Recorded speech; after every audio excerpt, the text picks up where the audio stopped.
Hello and welcome to this short video on how to create a page at Facebook. Now, you probably have already got a Facebook page for yourself, for your personal profile, but what I recommend you do is now set up if you haven't done already, set up yourself a business page within Facebook for your wedding photography business.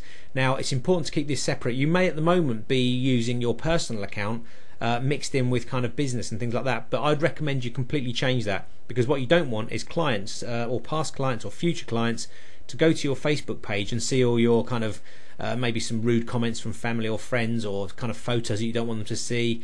You know, you really need to keep this separate and keep it on a really professional level.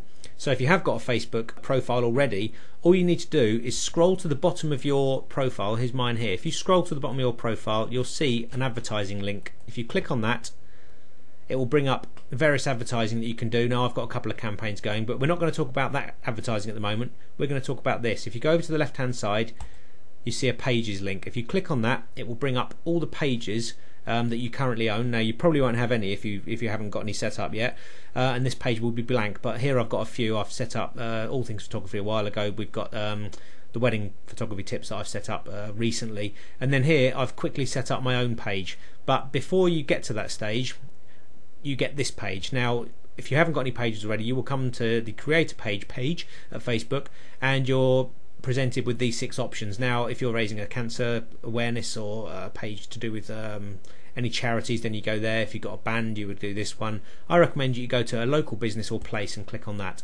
and once that's done, you choose your category. Now, you could go into the arts and entertainment because obviously photography is an art, but I would recommend that you go to professional services. You really want to keep your business as professional as possible, and like I say, completely separate from your normal Facebook profile. Once you've done that, fill in the business name. It could be your name, like Nick Stubbs Photography, or whatever your photography business is called. Put in your address, your home address, where the business is run from. And one of the things that Google says is they like a bit of uniformity. They're like, if you're promoting your business all over the internet, it's best to keep exactly the same details on everything you set up. That way you've got a much better chance of being found and indexed and that kind of thing. So put in your business address and your postcode and your phone number, and then agree to the terms. And once you've clicked that, it will show you what your next stage will look like. It's a completely blank new page. All it is Nick Stubbs Photography with a get started front page. Now, obviously you've got the wall. If we click on there shouldn't be anything there at the moment. This is brand new that I've just set up a moment ago, so we haven't got anything on the wall yet. No, nothing there, no photos, no links or anything, no hidden posts. So what I recommend you do is go through the getting started stage, and first of all upload an image. Now, that could be a photo of you, which is quite good for people because they like to see who's behind the actual business, or you can use your company logo. But whatever photo you upload here will be on your main homepage here, and every time you make a post or an entry, it will be in a photo down the side as well. So just make sure that it's a good photo if it's one of yourself, or a good logo, that kind of thing. Now, another good point here is when you've set up your page and when you've got everything going and you've gone through this kind of get started help page, you want to basically get as many people to like you as quickly as possible. Now, you really want to try and get 25 people to like you. So once you've done this, you've uploaded some photos, made a few entries, that kind of thing, go to family, go to friends, go to your current Facebook profile people and just ask them to like your page.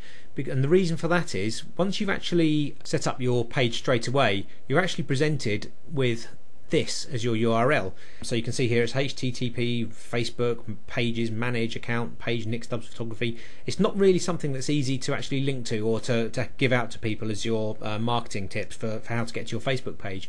So what you need to do is actually, once you've got 25 people to like your page, you're given the option then to shorten this right down, and you're given the option to choose a business name. So you could call it Nick's Wedding, no spaces, sorry, Nick's Wedding Photography. And if that's available, then that will be your new URL, and it's a lot easier to tell people to obviously go to your page. So it's just facebook.com/Nick's Wedding Photography. It's much easier to say than the huge URL. So once you've got that, then you'll see in the actual address bar just that small URL. It's much easier to give out to people and to link to. So that's a big benefit of getting people to like your page. But like I said, once you've got to this stage, just start filling it up with photos, with information, with maybe some promotions you've got going at the moment, with details about your business, maybe your prices, that kind of thing. This can be like a second website for you where people can interact with your business. So obviously when you've created an album for a couple, you can upload samples of it there to show people the kind of work you're doing. Once you've got your wall kind of populated with some interesting things, obviously add some photos, get a good gallery in there of some recent photos you've taken at weddings, and all that kind of thing. And obviously link back to your main site. You can add things like that. Okay, so now I'm going to assume you've maybe done this and you've got this far, and you've got your Facebook page up with your business, with your logo and your photos and that kind of thing. Now there's a fantastic thing you can do with Facebook that's relatively new when you've got a Facebook page. If I go into edit page here, they've added something called apps. If you go into the apps here, obviously you've got to fill all this detail in as well, but if we go to the apps here, there's a new app you can do called a static FBML, which is it's like a mini website for your Facebook page. It's brilliant, and I'll show you kind of what that is. And this hasn't been around for a while, so it's something really good you can add to your business. And this is where you can add a page that is like a web page. You can have all your own HTML within it, you can embed videos, that kind of thing. If I show you one that I've done for the wedding photography blueprint, let's have a look here. If you look down the side here, you've got all the normal things for the wedding photography blueprint, but here these are two FBML pages. One of them's a mini course which I'm promoting as part of the business, and then you've got a welcome page, and you can make this welcome page as the main landing page for your business. So whenever someone types in your URL Facebook/wedding photography tips, they will come straight to this page rather than your wall. And this could be advertising your latest promotions, your latest prices, or any promotions that you've got going.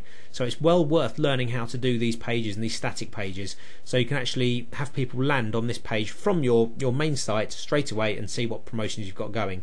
And also over time your Facebook page, your business page, will become indexed by Facebook and Google, and it will show up in search engine results, so people will land on this and see your business, see your wedding photography business with any promotions you've got, and then obviously they can go straight through and link. If they go to the info page, they can link through to your sites, your websites, that kind of thing.